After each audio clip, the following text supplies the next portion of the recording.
Eis. Convidado especial na entrevista do dia. Pois é, como a gente disse na abertura do programa, que a gente teria uma entrevista muito importante hoje, por conta dos setores que estão aqui. A Isabelle vai apresentar todo mundo, que tem uma galera aqui, viu? Vou fazer questão que ela fale o nome de todo mundo que está aqui acompanhando. Não é isso, Isabelle? É isso mesmo, Wagner. Hoje nossa entrevista é sobre um assunto muito importante, que são as iniciativas que a Prefeitura de Muriaé vem desenvolvendo para crianças com deficiência. E para falar um pouquinho sobre isso, eu estou aqui com a secretária dos Direitos Humanos, Tatiana Rangel. Seja bem-vinda à Rádio Muriaé. Da Rádio Muriaé. Também está aqui a referência técnica da Junta Reguladora da Rede de Cuidado da Pessoa com Deficiência, Cláudia Moreira. Seja bem-vinda. Bom dia, obrigada a todos que nos ouvem, obrigada pela oportunidade de trazer essas informações. E também a secretária de Saúde de Muriaé, Luísa Agostini. Seja bem-vinda à rádio novamente. Muito obrigada, Isabelle. Bom dia a todos os ouvintes. Vamos tratar aí com muito prazer dessa pauta hoje. E antes, de iniciar de fato a entrevista, gostaria de lembrar aos ouvintes que ela está sendo transmitida no Instagram da Rádio Muriaé. Você pode entrar por lá, enviar comentários e também perguntas aqui para as entrevistadas. E, bom, eu queria começar com a Tatiana, ela que é secretária dos Direitos Humanos. Tatiana, como a Secretaria de Direitos Humanos de Muriaé vem atuando aqui no município em relação à inclusão e o cuidado com as crianças, e com as pessoas, em geral, adultos, crianças com deficiência? Então, ela vem trabalhando no sentido de dar visibilidade para a minoria, para os invisíveis, que, na verdade, é a maioria da população. E nós estamos atuando assim. Esse mês já foi aprovado o nosso Plano Municipal de Direitos Humanos, através do nosso comitê. E nós vamos implementar também o Conselho de Direitos Humanos. Assim que terminar o plano, foi votado, agora nós já vamos começar a iniciar o processo para a gente já fazer o edital para o Conselho dos Direitos Humanos. O núcleo também de acessibilidade de pessoas surdas vem fazendo um trabalho muito bonito. Agora eles vão capacitar as professoras de AEE das escolas municipais. O nosso carnaval também vai ser um carnaval de acessibilidade com Libras. E também vai capacitar o ambulatório municipal, a equipe toda do ambulatório municipal. E nós agora também, a Câmara voltando, nós vamos mandar 2 projetos para a Câmara, do selo Empresa Amiga dos Direitos Humanos e do selo também Autista a Bordo, que eu acho que é uma campanha que nós vamos fazer, porque o que acontece? Tem muita empresa, já teve até empresa que nos procurou, e através da Secretaria de Saúde também, essa empresa vai ser capacitada para estar também sabendo como lidar com essas pessoas com deficiência na hora que são atendidas, e também o selo Autista a Bordo, porque a gente vê que tem muitas vezes a pessoa, no trânsito, eu vejo que as pessoas às vezes não têm muita paciência, buzina, e não sabe que ali na frente talvez tenha uma criança ali autista, e que não é o certo fazer isso, Aí a gente está fazendo isso agora. Muito bacana. Eu fiquei interessada, Você citou o Carnaval com Libras. Como isso vai funcionar? Então, as meninas são a equipe do Libras são 3 funcionárias. Então, elas vão estar no palco, tentando transmitir a música, toda a parte da locução da pessoa que está ali narrando o carnaval, falando. Então, vai ser muito bacana. Elas vão ficar hoje, amanhã também no matinê e à noite também no sábado. E falando agora um pouquinho também com a Cláudia Moreira, ela que é referência técnica da Junta Reguladora da Rede de Cuidado da Pessoa com Deficiência aqui no município. Quais são os tipos de deficiência que a atuação da Prefeitura abrange hoje aqui no município? Bom, antes de te responder propriamente, eu vou fazer uma rápida audiodescrição, Eu sou uma mulher branca, de 1,67 m, cabelos pretos, branquiano, mas pretos, lisos, na altura média. Estamos aqui numa sala de aproximadamente 6 metros quadrados, numa mesa redonda, onde nós estamos conversando. Porque a gente entende que a acessibilidade tem que ser para todos, E às vezes as pessoas estão só nos ouvindo e fica lá viajando, não sabe aonde que é que a gente está, como que a gente está, Mas então agora, respondendo propriamente a sua pergunta. Nós atendemos todos os tipos de deficiência. Deficiência física, deficiência auditiva, deficiência intelectual, onde se inclui o autismo, e deficiência visual. Além das deficiências mistas, porque, por exemplo, essa ação de capacitação das pessoas lá do ambulatório dos profissionais para Libras, ela surgiu de uma criança que ela tem autismo, mas ela é surda. E aí como que a terapeuta vai conseguir acessar essa criança? Ela precisa de acessar pelo Libras, que a criança entende o Libras, ela não entende a voz, né? Então aí, através dessas oportunidades, a gente vai traçando ações para poder trazer mais inclusão para todos os munícipes. Certo. E falando especificamente agora de crianças, né, que têm alguma deficiência, a prefeitura possui algumas iniciativas voltadas para ela e vem trabalhando ultimamente. E uma delas é o Ambulatório Municipal de Atendimento Multidisciplinar. Como funciona esse ambulatório? Então, essa ideia surgiu quando a junta foi regulada, né, regulamentada oficialmente dentro do município, que foi em agosto do ano passado, e a Secretaria de Estado de Saúde forneceu um incentivo financeiro através de uma resolução 7924 para incentivo da rede de cuidados da pessoa com deficiência. Com a ação da junta, a ação efetiva da junta reguladora, nós identificamos quais eram os gargalos, os vazios assistenciais das pessoas com deficiência aqui no nosso município. E o maior gargalo que a gente identificou foi das pessoas com deficiência. Nós passamos por 2 anos de pandemia, aí, né, 2020, 2021, em que os atendimentos que eram inicialmente fornecidos apenas na APAI ficaram sem atendimento presencial. E a gente entende que o tipo de atendimento para o autista, para ser realmente efetivo, precisa de ser presencial. Então, essas crianças ficaram muito tempo em uma certa desassistência de saúde. E não pararam de surgir novos diagnósticos, né, novas crianças na fila. Então, nós pegamos uma situação muito precária, de tempo de espera de 2 anos, 2 anos e meio para iniciar o tratamento.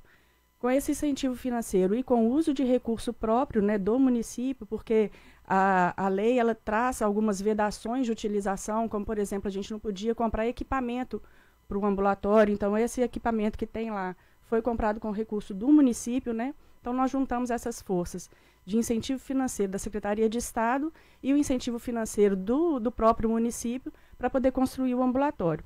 Com isso, nós conseguimos colocar... nós ainda não fizemos 1 ano de trabalho e nós já conseguimos, em atendimento mesmo multidisciplinar, quase 200 crianças, e a avaliação, por exemplo, as crianças que precisam de professor apoio nas escolas, né, elas precisam de passar por uma avaliação multidisciplinar para poder garantir o acesso ao professor apoio. E essa avaliação já foi feita a mais de 400 crianças.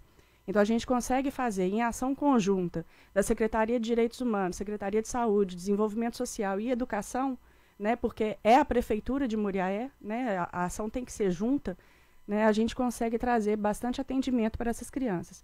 Lá funciona da seguinte maneira: todos os atendimentos iniciam na atenção básica. Então, a pessoa, né, o responsável pela criança, vai até a UBS de referência. Hoje a gente tem uma cobertura nos 35 postos de saúde, né, de Muriaé. Se não chegou ainda, está beirando 100% de cobertura. O cuidador vai até a UBS com a solicitação, né, a justificativa do encaminhamento, os documentos pessoais. Aí, no caso de criança, precisa de um documento de um responsável também, né, uma cópia de documento do responsável. E esse documento é encaminhado por malote, né, que a gente tem uma comunicação por malote. A própria UBS encaminha para a Secretaria de Saúde, onde funciona a junta reguladora. Nós avaliamos todos os documentos, identificamos os casos de urgência, né, esses casos de urgência são atendidos mais prontamente, né, como eu falei no início, a gente tem uma fila de espera que, infelizmente, a gente tem lutado para poder reduzir essa fila de espera, mas ela ainda existe, né. O nosso ideal é que ela não exista, mas a gente sabe que é um ideal meio utópico, né. Infelizmente existe. E aí nós encaminhamos para os pontos de atenção, né. Um deles é o ambulatório municipal de pediatria, mas a gente tem a APAI, a gente tem que reconhecer o trabalho que é feito na APAI, que é de excelência, né, também atende as pessoas com deficiência, mas é um convênio com o Estado. Do município nós temos o ambulatório. E lá atende deficiências físicas, né, criança às vezes com pé torto congênito, enfim, são tantas, eu não vou saber nomear todas aqui, corre o risco de eu esquecer algumas, né. Deficiências físicas, deficiência intelectual, síndromes raras, né, todas as crianças, enfim.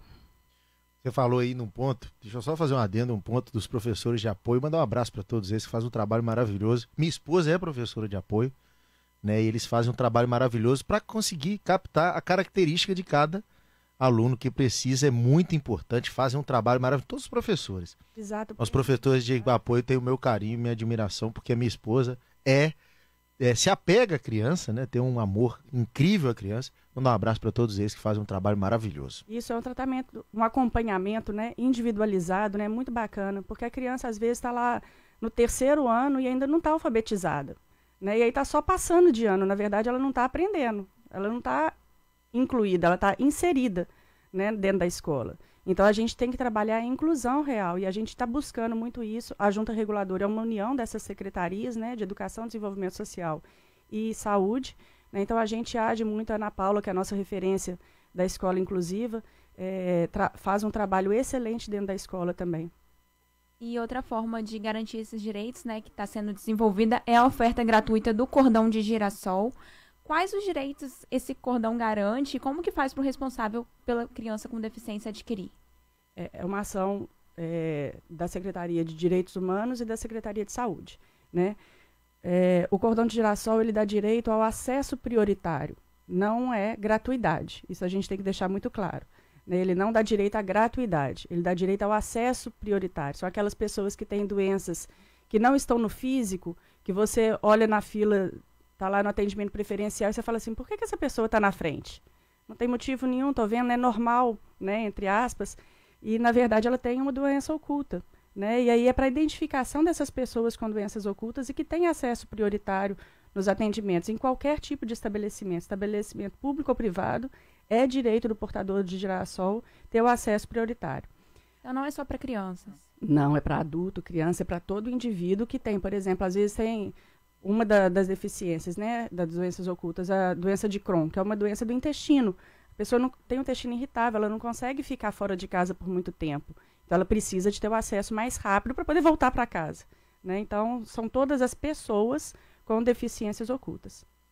Certo. E agora, voltando para a secretária de Saúde, Luísa Agostini, quanto aos profissionais, né, responsáveis pelo cuidado com a pessoa com deficiência, eles têm uma jornada de trabalho diferente? Como que isso funciona? Isabelle, eu queria só contextualizar um pouquinho sobre inclusão, né? É um processo de cultural que a gente precisa de avançar. A memória da gente costuma, às vezes, erroneamente ser curta. E a gente não lembra que há 2 anos atrás a gente estava lutando contra a Ômicron, né? Iniciando a vacinação da Covid, num caos geral, né? De uma crise sanitária nunca vista antes no nosso país, né? E diante disso a gente encontra, né, o cenário da pessoa com deficiência também um tanto quanto abandonado no sentido da falta de direcionamentos específicos para ele. E o que a gente vê nesse momento é a necessidade de organizar, conhecer essas demandas e ter a consciência, né, de que a gente não vai resolver todos os problemas num único dia. A gente não pode destruir todas as escadas que não têm todas as calçadas que não têm acesso num mesmo dia. Isso é um processo de construção lento e a gente tem avançado todo dia mais um passo, né? Essa é a nossa causa e esse é o sentido da nossa busca. Não é diferente com os nossos servidores, né? Há algum tempo atrás, eu tive a oportunidade, durante uma reunião com a Secretaria de Direitos Humanos, né, com a Tatiana, secretária, a gente recebeu uma servidora, né, que é uma servidora da Secretaria de Saúde, é uma agente comunitária de saúde, que é mãe de uma criança com deficiência, e ela traz ali, expõe a dificuldade dela de dar conta da jornada dupla, né, de cuidar do filho, de acessar o serviço, e como a legislação era naquele momento, né? E a gente começa a trabalhar sobre possibilidades de melhoria, de adequação.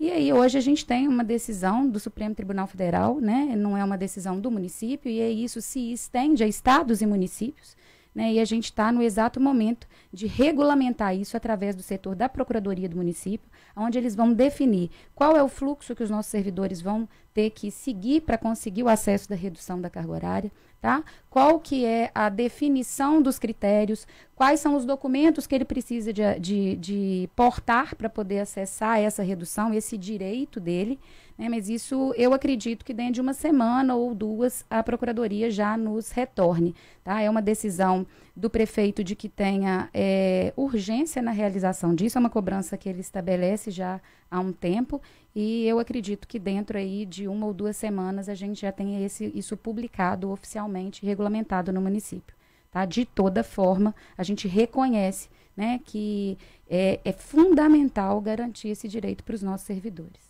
Certo. E mudando agora um pouquinho de assunto, né, porque esteve repercutindo bastante, inclusive alguns ouvintes perguntaram aqui, ligaram pra gente perguntando nos últimos dias, sobre a falta de alguns medicamentos na farmácia popular. Você poderia esclarecer melhor sobre essa questão, o que está acontecendo? Posso sim, Isabelle. Na verdade, o município é uma face do SUS, é uma parcela. O SUS ele é tripartite, ele é composto pela contribuição do governo federal, pela contribuição do governo estadual e pela contribuição do governo municipal. Cada um tem a sua parcela de obrigação dentro do serviço. E aí isso é planejado antes, é comprado antes, e houve aí uma face dos medicamentos, né, por parte da compra de obrigação da Secretaria de Estado de Saúde, que não chegou. E não chegou por quê? Porque os fornecedores da Secretaria de Estado de Saúde, por questões como falta de insumo, dificuldade de comprar o insumo, tá? Não conseguiram produzir o medicamento para entregar ao Estado, que entrega isso no município. A gente cobra o Estado regularmente, ele também não foge à sua responsabilidade, ele nos informa como que isso está acontecendo e em que tempo, né? Eu acredito que muito em breve a gente tem aí muitas soluções para isso. O município, quando se depara com essa situação, ele começa a se organizar para efetuar essas compras. Aí vocês vão pensar assim, nossa, Luísa, mas por que vocês não se organizaram antes?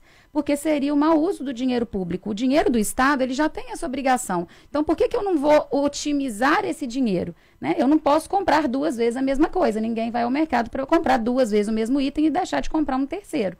Né? A gente precisa de atender a outra necessidade. Então, quando a gente depara com o vazio assistencial, a gente também começa a fazer os processos licitatórios para acessar a busca daquela medicação. Mas a gente não consegue conter, de fato, todo o vazio do território nacional. E quando isso acontece, Isabelle, isso não acontece no município de Muriaé, isso acontece no território estadual minimamente, tá? E com impacto talvez nacional.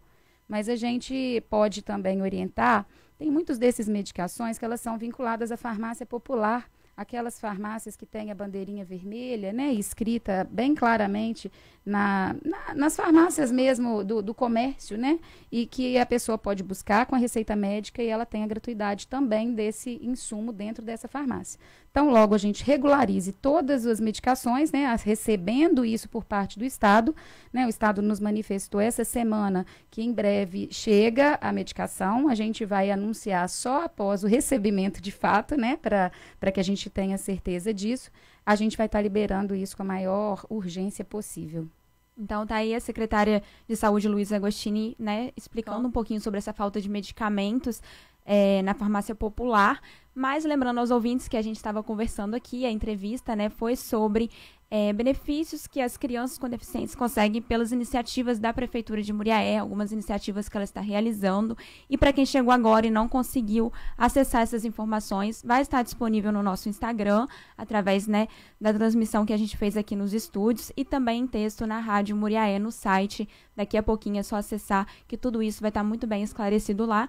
Gostaria de agradecer aqui a presença da secretária de Direitos Humanos, Tatiana Rangel. Muito obrigada pelos seus esclarecimentos. Eu que agradeço e quero deixar assim as portas abertas da Secretaria de Direitos Humanos para todos que precisam e agradecer a parceria junto com a Secretaria de Saúde, Educação e Ação Social, porque a Secretaria de Direitos Humanos sozinha não iria conseguir. E eu agradeço muito o apoio das secretárias e do município também e do prefeito. Tá bom? Obrigada. Queria agradecer também a presença da secretária de Saúde, Luísa Agostini. Eu que agradeço, Isabelle, mais uma vez, né, a oportunidade da gente falar de um assunto tão importante. E eu também queria agradecer a confiança, né, do gestor do município, do prefeito, que idealizou o ambulatório municipal junto conosco, né, ainda com uma atenção muito especial, até pelo fato de ser pediatra, né, e que compra essa batalha diária para que a gente consiga custear aquele serviço, né, porque o dinheiro estadual ele acaba, ele finda, ele veio num pacote, ele vai acabar. A garantia daquele serviço está nas costas mesmo do município, e a gente tem muito orgulho de ter uma parceria grande aí com essa ação e o apoio do prefeito para a gente continuar servindo a nossa comunidade. E, por fim, eu queria agradecer também a participação e os esclarecimentos da Cláudia Moreira, ela que é referência técnica da Junta Reguladora da Rede de Cuidado da Pessoa com Deficiência aqui do município. Muito obrigada pela sua presença. Eu que agradeço a oportunidade de trazer alguns esclarecimentos, né, e trazer luz à situação que a gente tem hoje dentro do município, que já melhorou demais, a gente ainda tem muito caminho para poder seguir, mas nós já conseguimos avançar bastante, graças a Deus e à Prefeitura de Muriaé, né? Wagner Melo. Obrigado a todos aí que participaram, muito legal a gente receber essas secretarias aqui de grande importância social, direitos humanos, a saúde. A Luiz Agostinho sempre atende a gente que solicita, inclusive, Luiz, eu prometi um ouvinte aqui que pediu fumacê lá no Sofocó. Aquele dia você esteve aqui, a gente conversou sobre isso e logo depois muita gente começou a mandar mensagem que estava recebendo fumacê lá, né? E o pessoal aqui falou, Wagner, semana passada, né? Você esteve aqui, a Luísa esteve aí, e realmente o fumacê passou aqui no Sofocó, nós estamos esperando ainda. Eu dei o recado, está cumprido. Inclusive os medicamentos que a Isabelle falou também foi uma observação e já ficou esclarecido aqui. Eu ia até te perguntar aqui em off, mas já está esclarecido, você falou também sobre a questão dos medicamentos, tá certo? Então você vai falar com o pessoal lá, do Serviço de Endemias, né? Secretaria de Endemias, pode falar. Isso, eu só queria contemplar aqui um assunto sobre o fumacê. O fumacê, ele tem um processo de toxicidade, então ele tem regras para poder passar. Ele só mata o mosquito que está voando, ele não mata a larva que vai eclodir e virar mosquito. Então, é uma solução mais tóxica e menos resolutiva. Então, eu preciso mesmo do apoio da comunidade. Muriaé tem feito bonito. A gente, diante do cenário estadual, a gente está com uma condição ainda um pouco controlada, né? Totalmente controlada, um pouco confortável, que eu acho que a gente precisa de preservar, né? A questão da análise do fumacê, ela se dá só pela análise do quantitativo de casos. Então, se eu tenho muitos casos num território, aí aquele território vale a pena levar a toxicidade para ele, porque na relação custo-benefício a gente vai ter ainda uma melhora. Agora, quando a gente não tem essa quantidade de casos, na relação custo-benefício, às vezes não vale a pena levar. Mas pode deixar que eu vou levar para o setor de endemias e estudar a possibilidade da gente contemplar o Sofocó. Tá, obrigado, viu, Luiz? A gente sempre fala isso. Todas as vezes que a gente manda alguma reivindicação para eles retornam para a gente na hora. Todas as secretarias. Então tá aí mais um esclarecimento da Luísa Agostinho, secretária de Municipal. Você quer falar alguma coisa, Isabel? Não, eu só queria lembrar mesmo que todas as informações, né, sobre o cenário da dengue em Muriaé está disponível no nosso Instagram também e no site da Rádio Muriaé, com todas as informações, inclusive essa do fumacê, tem lá tudo relatado certinho que a secretária falou. Então, os ouvintes, né, que não puderam assistir a entrevista, podem acessar lá para entender tudinho sobre essa questão aqui em Muriaé. Obrigado, Isabelle, obrigado a todo mundo. Inclusive, registrar também a participação dos colaboradores, Marco Pinheiro e esqueci o nome da Mariana, que estão sempre aqui acompanhando também as nossas entrevistas. Como disse muito bem, Isabelle, está tudo lá no Instagram, viu, gente? As informações, essa entrevista na íntegra. E quando ela disse que a gente ia trazer informações do pessoal que precisa de um pouco mais de atenção, que é o pessoal que tem, às vezes, esse déficit, né, de deficiência, pessoas de necessidades especiais, né? Então é muito importante a gente trazer todas essas informações. E você que quiser alguma informação, tá lá no Instagram, vai lá no saúde.muriaé. Tá, tem o telefone, vocês podem mandar direct também. E lá você pode ligar também para o número que está disponível, que é o 3696-3305, que eles encaminham para a Secretaria de Direitos Humanos e outras secretarias, tá certo? 11 horas e 1 minuto.